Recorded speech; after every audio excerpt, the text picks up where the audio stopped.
All right, education in Nigeria, that's a big question, sincerely. But it's obvious that we are not where we ought to be. But I believe that we are moving gradually to where we ought to be. Education in Nigeria is sincerely in a pathetic state. You go to schools, private, public, and the kind of thing you meet there are not really encouraging.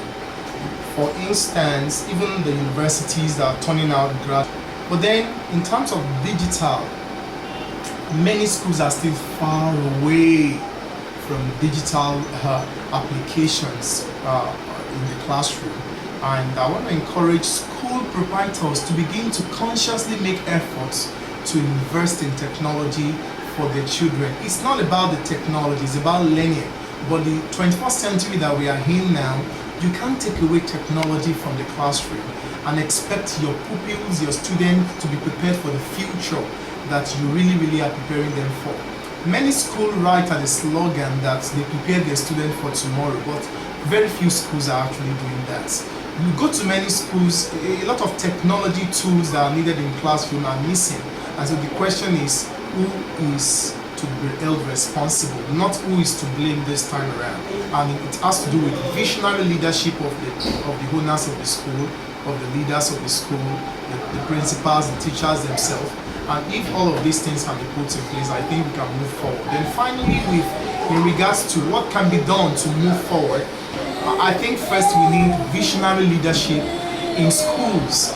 Many people are starting school today because they want profits, they want to be an entrepreneur rather, and governments are not helping the situation because many governors don't even understand the place of education in national development. They mess up with education and they think they are really doing governance. That's not the way to do it. So what's the way forward? Visionary leadership must be in place. Everybody must begin to see education as a thing to give priority to. That's number one. Then I want to say parents should also be involved, because you can't leave the education of your children or of your wards to schools alone. You've got to give your children attention. You've got to provide for them. You've got to get them private lesson teachers that are good, of course, because we have a lot of, if there's anything like quack teachers out there. We have quack doctors, but I know we also have quack teachers. So you can do something about that. It's good. And I want to encourage the government.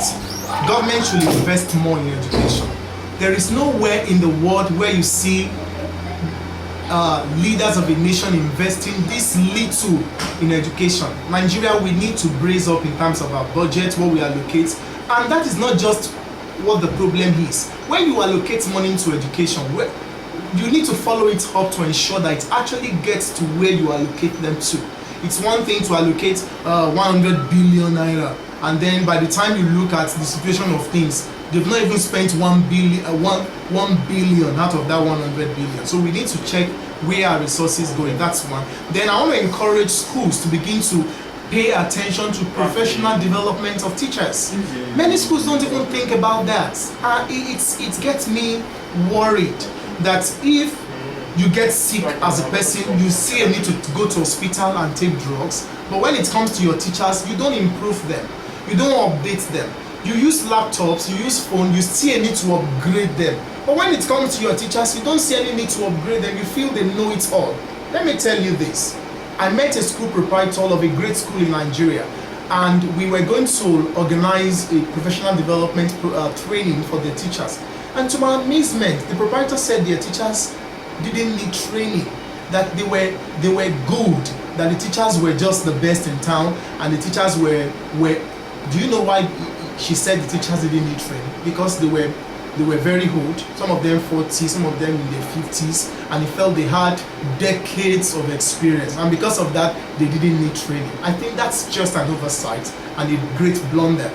Teachers in Nigeria need to be trained on how to use technology, innovative teaching and learning practices, approach to classroom management. They need to be braced up, and I think we can underemphasize that. I think with that, if we pay attention to some of those things, visionary leadership, funding of schools, professional development of teachers, I believe we will be far ahead. And finally, I want to encourage that our teaching approach must go from the theories we teach our children to hands-on, problem-based, project-based learning. We need to bring all of these things to our classroom. We can't continue the way we are doing things and expect to get global. But I'm positive about Nigeria no matter what, that we'll get there someday, sometime.